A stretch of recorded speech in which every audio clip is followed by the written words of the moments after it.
जय जिसु जय जिसु जय जिसु हालेलुया हालेलुया हालेलुया ख्रिस्ट' आंनि अनजाग्रा आइ आफा बिदा फंबाय बिब' बिनानावमोन गिबियावनो आं आंनि परिचयखौ होनि आंनि मुङा दीपक चन्द्र बर' आंनि जोनोम जायगाया जाहैबाय गोदो बाक्सा जिल्लानि गरेस्वरनि 2 नम्बर बालाबारि गामियाव आं जोनोम जादों दायो आङो बेनि सिगां आङो फंनैसो आं माबोरै बे धोरोमखौ आं नाजावदोंमोन बिनि थाखाय आङो फंनैसो आङो बुङो आं माबोरै खृष्टान धोरोमखौ जेनेबा लादोंमोन आंनि रावफोरा एसे बोरैबा जानो हागौ मानोना गोदो बाक्सानिफोरखौ कामरुपिया होनना बुङोमोन नङा होनबा नंगौ दा आरो बै उदालगुरिनिखौ मा होनना बुङोमोन गवालपारिया दा बेनिखायनो जानो हागौ एसे बुजिनायाव एसे उसुबिदा जानो हागौ नै बुजियाखैबा सोंना लानो हागोन आं दायो एट प्रेजेन्टखौबो आं उनाव खोन्थालांगोन आं दायो NLLB आफादनि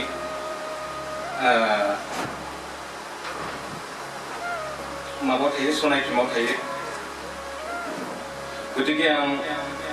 बेनि सोमोन्दैबो आं बुंगोन आं गिबियावनो आं माबोरै धोरोमखौ नाजावदोंमोन बेखौ बुंलांनि माने आं उन्दै समाव जोंनि गरेस्वर ओनसोलाव ख्रिस्टियान रावबो गैयामोन ना गिर्जा न' दङमोन ना ख्रिस्टान मानसि नुनो मोना जोंनि गरेस्वर ओनसोलाव नट इभेन गरेस्वर ओनसोलाव जोंनि गासै जोंनि जिथुनिखि एरिया बे एरिया गिदिरथाराव जों रावखौ ख्रिस्टान मानसि नुनो मोनामोन उनाव बै समाव जोंनि न' खाथियाव सासे कामेश्वर दैमारि होननाय जों आदा लिङो बिथाङा बोरैबा गोदो माने बेलासियाव बुधबार बा बे धोरोमनि खोथा माने रेडिअ माने चेनेलाव होयोमोन बेलासे होयोमोन 4टा बाजाव होयोमोन दै बे अल इन्डिया रेडिअ बेयावहाय बुधबाराव होयोमोन आरो उनावहाय बे रेडिअखौ खोनायैनो बिथाङा माबोरै धोरोमखौ नाजावदो बिथाङा धोरोमखौ नाजावबाय बिनि उनाव बै समाव आं क्लास 4ल'सोमोन हयथ' जानो हागौ आं बै समाव 9 बोसोर बा 10 बोसोर बेफोर जागौमोन दा उनाव मा जाखो बै समाव बे जिथुनाखि आदा कामेश्वर दैमारिया माने आंखौहाय टिउसन लाफैयोमोन आंखौ टिउसन लाफैयोमोन न'आव मानो जोंना एसे न'आ गोदो एसे माहाजोनमोन नालाय जोंनि आबौखौ संख्रि माहाजोन होनना बुङोमोन जोंनि आबौनि नामा संख्रि माहाजोन होनना बुङोमोन दाबो गरेस्वराव थांबा नोंथांमोना जुदि थाङोब्ला बयबो माने संख्रि माहाजोन होनना बुंबानो संख्रि माहाजोननि न'आव बहा होनबानो जोंनि न'खौ देखायहैगोन आरो माने बै समाव एसे फेमासमोन जोंनि आबौआ एसे माहाजोनमोन दा बेनिखायनो टिउसन होलायलायनानै जेनेबा जोंखौहाय फोरोंदोंमोन आरो बे आदा कामेश्वर दैमारिया टिउसन होनायजों लोगोसेनो मोजांबो शिक्षा होयोमोन आरो शिक्षा होनायजों लोगोसे बिथाङा धोरोमनिबो खोथा आंनो माने फोरोंलाङोमोन बे धोरोमा माबोरै खृष्टान धोरोमा माबोरै बिथाङा आंखौ फोरोंलाङोमोन बिथांनि फोरोंनायजोंनो आङो देरबोबाय आरो थिग बेबायदिनो बिथाङा खिन्थु बाप्तिस्मोन्दै बिथाङा आं फार्स्ट आङो बाप्तिस्मआवनो आङो बाप्तिस्मा लानाय जादों बेनि उनावसो आङो केथलिक धोरोमखौ नाजावदों माबोरै केथलिक धोरोमखौ नाजावदों आं बेखौबो नोंथांमोनखौ बुंगोन बिनि उनाव आङो गोबाव समनि उनाव बे समाव थिग क्लास 7मोन आं बे क्लास 7 समाव आङो बाप्तिस्ट धोरोमखौ आङो नाजावबाय जेब्ला बाप्तिस्ट धोरोमखौ जेब्ला आङो नाजावो थिग बे समसिम जोंनि गरेस्वर इलाकायाव टटेल बे नावकाटानिफ्राय लानानै ओरैहाय खोरियाबारिथिं लानानै आरो ओरैहाय दा प्राय तामुलपुरजों नांजाबनाय आरो ओरैहाय रोङिया नांजाबनाय आरो ओरै बायहाटा सारियालि गुवाहाटी बायहाटा सारियालिसिम बेसिम रावबो ख्रिस्टान गैयामोन खालि न'खरथाम बेबो गरेस्वराव दङमोन बिसोरो माने बापटिस्ट धोरोमखौ बिसोर नाजावदों बेनि उनाव बिथांमोननि दैदेननायाव आङो बे धोरोमखौ लाबाय आं बे समाव क्लास 7मोन धोरोमखौ लाबाय गिर्जायाव थाङो रबिबार बा गिर्जायाव थाङो बिदिनो दानाबा गामियाव लासै लासै लासै खोनाबाय आमुखा बिदि गिर्जायाव थाङो जिसुखौ माने खुलुमो मायो दानाबा गामियाव दावराव दावसि जाबाय गामियाव दानाबा दावराव दावसि जाबाय उनाव दावराव दावसि जानायाव जोंना बाबाया मा खालामखो नोंखौथ' बेयाव लाखिनो हाला दा नोंखौ जुदि जोंनि न'आव जुदि लाखिनांगौब्ला जोंनि न' बां गासै सावजोबगोन समाजनि मानसिफोरा दा नोंखौ बेयाव लाखिला होनना बुंबाय बेनि उनाव आंनि आदा देरसिना अइल इन्डिया रिफाइनारियाव साख्रि मावो नुनमाटि रिफाइनारि होनना बुङो जानो हागौ नोंथांमोना खोनाफेरदों नुनमाटि रिफाइनारि अइल इन्डियायाव साख्रि मावोमोन आंनि आदा देरसिना उनाव बियो क्वार्टाराव थायो सेक्टर 2 होनना बुङो नुनमाटि सेक्टर 2 होनना बुङो क्वार्टाराव थायो उनाव आंखौहाय आंनि आफाया बै जायगायाव दोनहैबाय नुनमाटि गुवाहाटीयाव दोनहैबाय नों दानिया बेयावनो थादो आरो बेयावनो नोङो नोंनि बाखि सोलोंथाइखौ नों बेयावनो लादो होनना बुंबाय आं थिग আছে जागोन होनना बुंबाय बेनि उनाव बैयाव थांबाय आं गुवाहाटीयाव थांनानै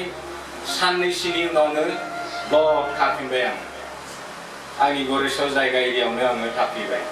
बे समाव आं खिन्थु क्लास 7सोमोन दै बे समाव हयथ' आं बे समाव 13 बोसोरसो बा बिदि जागौमोन आरो बे समाव बेनि उनाव मा जाखो बे समाव थिग डिसेम्बर मासमोन जेनेबा बै समाव मा जाखो ख्रिस्टमास सम नालाय उनावहाय जोङो बिदिनो माबा उदालगुरियाव गौरीसिंगा बिदि बायदिसिनाफोराव जोङो माने ख्रिस्टमास जानो फैयोमोन आरो मानोना जोंनि जायगायाव ख्रिस्टमास होननाय बिदि बायदिसिनाफोरखौ खुंनो हाया नालाय दा बेनिखायनो एसे माने प्रब्लेम जायो आरो दा बेनिखायनो जोङो दस्रायाव थांनो गोनां जायोमोन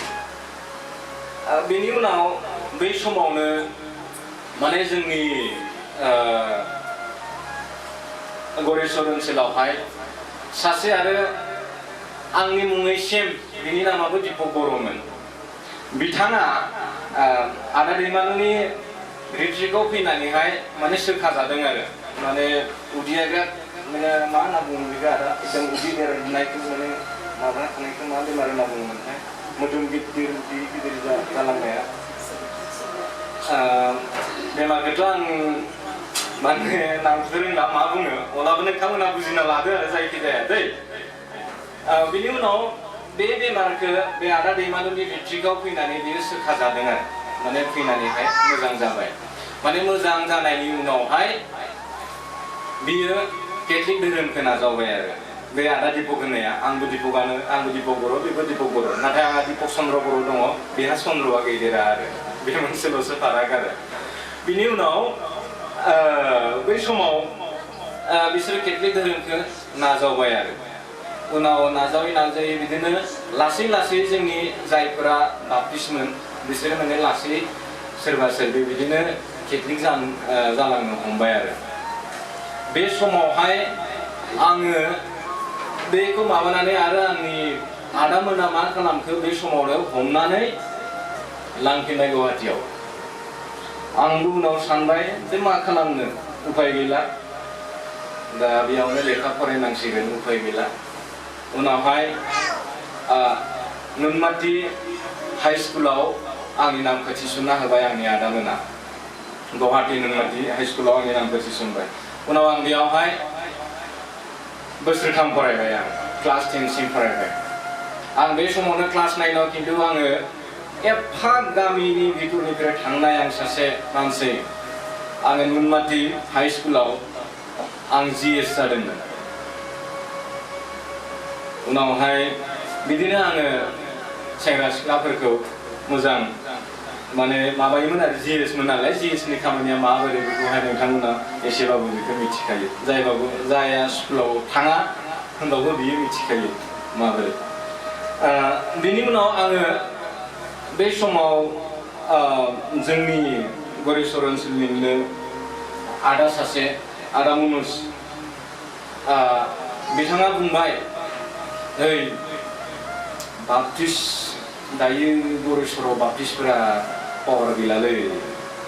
दा नोङो केथलिक जादो पावार गैया माने मा पावार गैया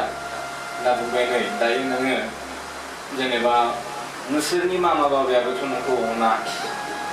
केथलिक जानायखौ रावबो सुखुवा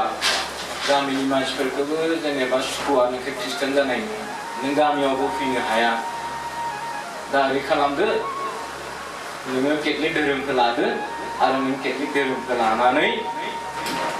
नोङो फादारफोरजों थायदो नोङो देनां फरायनानै नोंबो फादार जानो हागोन होननानैहाय बिथाङा आंखौ बुंबाय आरो मोजां लावखार जोंनि फोरबो